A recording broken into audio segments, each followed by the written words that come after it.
All right, let's talk about the International Baccalaureate. People say it's a marathon, not a sprint, but sometimes it really feels like both happening at the exact same time. If you're juggling 6 subjects, CAS, your extended essay, and theory of knowledge, you know exactly what I'm talking about. Today, we're going to break down a proven system for handling that crazy workload, built from tips by students who've been in the trenches and made it through. So let's get into it. You've probably heard this quote a million times, but for an IB student, it is the absolute gospel truth. The real secret to not just surviving the IB, but actually doing well, is all about managing your time and, more importantly, your energy. And it all starts with a plan. Seriously, without one, you're just putting out fires and reacting to deadlines, which is basically a recipe for total burnout. Look, it is so easy to feel like you're completely drowning in assignments and due dates. I've totally been there, just staring at a mountain of work and having no idea where to even begin. But the answer isn't just to work harder, it's to work smarter. So that's what we're going to do today. We're going to build a real, actionable system that you can start using like right now. Okay, first things first, we have to build your daily mission control. You really can't manage what you can't see, so the very first step is getting all those tasks and deadlines out of your head and onto something you can actually look at. And the secret weapon for this is a super simple but really powerful tool called the Kanban method. All it is, really, is a way to see everything on your plate. It lets you lay it all out so you can see what needs to be done, what you're working on right now, and, the best part, everything you've already finished. So here's what that looks like in the real world for an IB student. You've got 3 simple columns: to do, doing, and done. You start by dumping everything into the to-do list. And be specific. Don't just write ESSIA, write source articles for ESSIA. Now the key is to only move 1 or 2 things into the doing column at a time. This stops you from trying to multitask. And honestly, the best part is dragging a task over to done. It gives you this little hit of accomplishment that actually keeps you motivated to do the next thing. Okay, so your tasks are all organized. Awesome. Now for the really hard part. Actually, doing the work. This next bit is all about how to win that constant battle against all the distractions that are trying to pull you away from what you need to do. This is the million-dollar question, isn't it? You sit down, you're ready to write your history essay, and bam, your phone buzzes.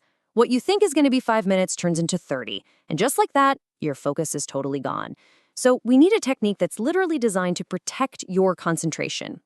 And that is the Pomodoro technique. It sounds fancy, but it's so simple.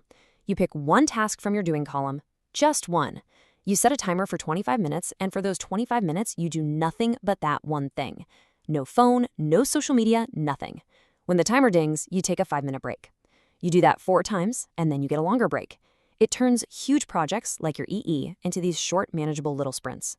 And this is exactly why it works. We've all done the marathon cramming session, right? Studying for hours and hours until your brain feels like complete mush. It's draining, and you don't even remember half of it. But with focused sprints, you're giving your brain a chance to rest and absorb the information. It keeps your energy up, your mind sharp, and makes your study time way more effective. Now, having all these tools is great, but what really turns them into a long-term system is reflection. And that brings us to step 3, the weekly reset. This is what keeps you on track by helping you tweak and adapt your plan as you go. And listen, this doesn't have to be some big formal meeting with yourself. Just set aside 15 minutes at the end of the week. That's it. Look at your done column, celebrate what you accomplished. Then just ask yourself, what went well and what was a real struggle? Maybe you realize trying to do math HL problems at 10 p.m. is a terrible idea. Cool, so for next week, you adjust. And that's the whole point. Your system isn't set in stone. It's supposed to evolve. This weekly check-in is your chance to fine-tune your strategy. It's not about having the perfect plan from day one. It's about making these small, consistent improvements that add up to huge results over time. And finally, we have to talk about the foundation that holds this entire system up. Because honestly, none of these productivity hacks will do you any good if you are running on empty. Your well-being isn't a luxury. It's a strategic part of the plan. Just take a look at this chart. A balanced week is not 90% studying. It can't be. A huge chunk of your time has to be for sleep, free time, hobbies, and just doing nothing.